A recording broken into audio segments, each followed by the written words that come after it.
ते सांगून जातो. सगळं चांगलं असणं नियतीला मान्यच नसतं बघा. कुठंतरी काहीतरी माणसाच्या जीवनात मुलीव पाहिजे असं तुकाराम सुद्धा मी स्वतः ऐकलेलं आहे आणि वाचलेलं लक्षात ठेवा. आणि ज्या वेळेला सगळं चांगलं होतं त्यावेळेला नियती जबरदस्त फटका दिल्याशिवाय तुम्हाला राहत नाही, लक्षात ठेवा. म्हणून सगळं चांगलं तरी पुन्हा असावं. असंच या दोघांच्या जीवनामध्ये या ठिकाणी एक दैवगती यांची या ठिकाणी झालेली आहे. एकदा तो ब्राह्मण सुत नर्मदे माझी जलक्रीडात गेला सदा मगरे त्वरित उरलेला पाताळी विप्रसुत भुगाला म्हणून लोकांचा हात चाहली तक्षण आले धावणी जनक जननी धावली. आणि हा ब्राह्मणाचा मुलगा या ठिकाणी नर्मदा नदीमध्ये जलक्रीडा करण्याकरता गेला असता त्या ठिकाणी एक मगर आली आणि त्या मगरीनं याला पाताळामध्ये नेलेलं आहे. आणि जे सोबतचे जे कोणी होते सगळे त्या ठिकाणी वास्तविक आता आरडाओरड करू लागले आणि त्यांनी त्यांच्या त्या आई वडिलांना हा निरोप त्या ठिकाणी धाडलेला आहे. वक्षस्थळ तारिका माता पिता आक्रोशत धावली कांता श्मश्र श्मश्रू श्मश्र धावणी उपयता हा म्हणून ओरडती मृत्तिका घेवणी स्वमदनी झाली तेती कामिनी ये शाश्वते सर्वधरणी तुला पाहे साचार. आणि असा त्या ठिकाणी वक्षस्थळावरती म्हणजे आई वडिलांना मोठ्याने करायला लागली. कारण खऱ्या अर्थाने सांगतो जोपर्यंत जोडी आहे तोपर्यंत जगण्याची गोडी आहे, लक्षात ठेवा. आणि एकदा ही जोडी फुटली की जगण्यामध्ये गोडी उरत नाही असं लक्षात ठेवा. अशा प्रकारे बायकोनं सुद्धा त्या मुखामध्ये माती घातली पण तिचा शोध घेत त्या ठिकाणी उरत नव्हता.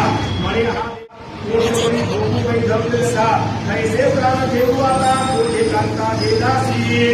आणि हे देवा देवा जगन्नाथा माझं हे वैधव्य बघून हा प्राण मी आता कुठं ठेवू.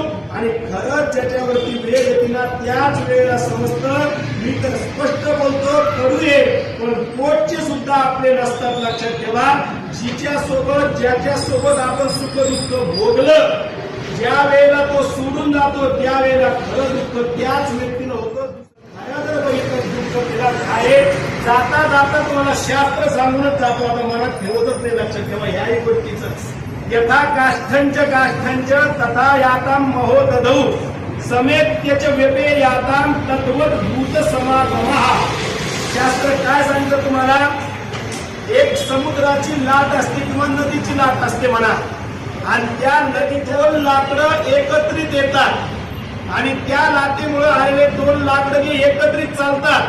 ते पुढे असं चालत चालत पुढे गेले एकदा ते कुठंतरी एखाद्या खडकाची त्यांना ठेस लागते किंवा टक्कर होते. त्यावेळेला एक लाकूड इकडे जातं आणि एक लाकूड या साईडला निघून जातं. पण किती वेळ एकत्रित राहिलं. अगदी थोड्या वेळ फक्त ते एकत्रित होतं. समेत त्याचे महोदधौ समेत त्याचे व्यपे याताम तद्वत भूत समागमः. अशाच प्रकारे भूत म्हणजे तुमचं प्रेत भूत घेऊ नका.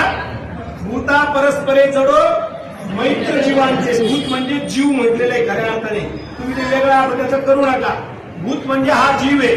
तर शास्त्र काय सांगतं ज्यावेळेस आपला जन्म होतो आई वडिलाची आपली जन्माची एक लाट येते लाट. किंवा लग्नाचा तुम्ही वास्तविक पाहता हार घातले एकमेकाला ती सुद्धा एक प्रकारची आपली जन्माची काय झाली आहे लाट त्या ठिकाणी आलेली. आणि अशी जन्माची लाट आल्यानंतर आई बापाचा संबंध आला.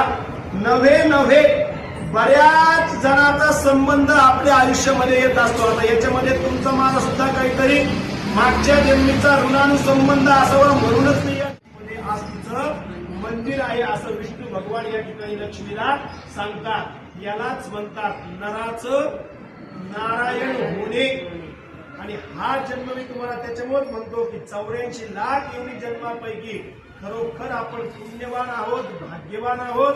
की आपला काळ तसा न जाता पुण्य न कमवता आणि पाप न करता पुण्य कमवता आपला हा काळ अधिक मास चाललाय.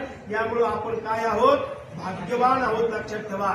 आणि जन्म जर कशासाठी असेल ना तर होण्यासाठीच हा जन्म हे संसारातले भोग घेण्यासाठी हा जन्म आपला नाहीये. पण सगळ्यांची तिकडे गती आहे. आपण ती न ठेवता या परमार्थाकडेच आलं पाहिजे.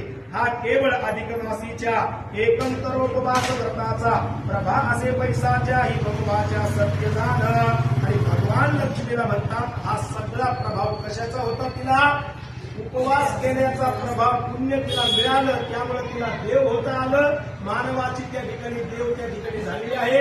म्हणून या अधिक मासातले उपवास अतिशय महत्वाचे असतात. आपण करतोच, दुसरे सुद्धा करतात. आपली आई बघा, वडील बघा, हे म्हातारे माणसं सुद्धा उपवास त्या ठिकाणी आपल्या करताना या प्रिय सर्वापेक्षा अधिक मास पुरुषोत्तम मासी प्रिय विशेष त्यात आचरिता नक्तव्रतास ऐसेची फळ लाभते. 12 महिन्यापेक्षा अधिक मास हा प्रिय आहे पुरुषोत्तमाला. आणि याच्यामध्ये आपण जर व्रत उपवास केले तर याचं फळ आपल्याला अधिकच लाभतं असं भगवान म्हणतात. मेधावतीची सखी एक ब्राह्मणी होती कोमला नामक येणे अधिक मासी पुण्यकारक नक्तव्रत आचरिले. आता भगवान विष्णू लक्ष्मीला काय सांगितले? ही मेधावती मरण पावली, स्वर्गनिवास झाला, तुला काशीत आली, काशीला गेल्यानंतर. आणि ह्या मेधावतीची एक सखी म्हणजे मैत्रीण होती, ती सुद्धा ब्राह्मणच होती. आणि तिनं त्या ठिकाणी अधिक मासामध्ये असंच व्रत त्या ठिकाणी आचरलेलं होतं. पुढी कथा आता वेगळी झाली. मागची कथा आता संपलेली आहे. येणे ती कैलासी पावली, गौरी शिवसंगे देवता झाली, पुढे लोक कल्याणार्थ रुक्मिणी येऊन राहिली काशीत. आणि ती सुद्धा गौरीसोबत त्या ठिकाणी पावली आहे, मुक्ती पावली आहे. लोकांच्या कल्याणाकरता या भूतलावरती काशीमध्ये येऊन राहिली आहे. अधिक मासीचे पुण्याभूत वर्णावया कोण समर्थ शिवविधी शेषाधिक ही तेथ हा होती तटस्थ सर्व ही. आणि तिनं त्या ठिकाणी विचार केला, नाना उपाय केले आणि या अधिक मासामध्ये भरपूर पुण्य मिळतं म्हणून तिला सुद्धा स्नानाचं व्रत त्या ठिकाणी आचरलेलं आहे.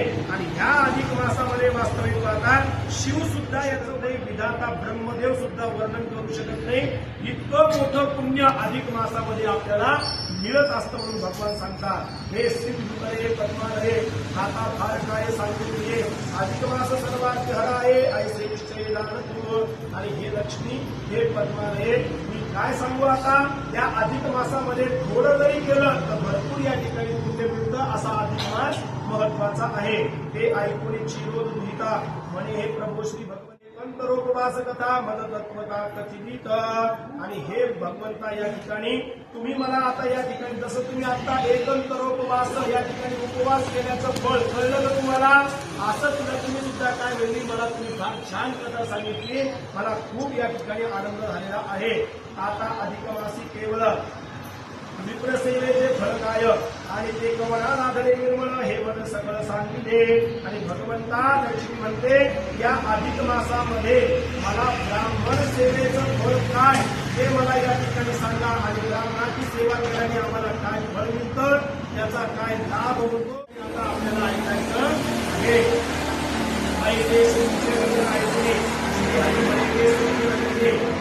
सेवा फळ तुला गुणी सांगतो ऐके सादर.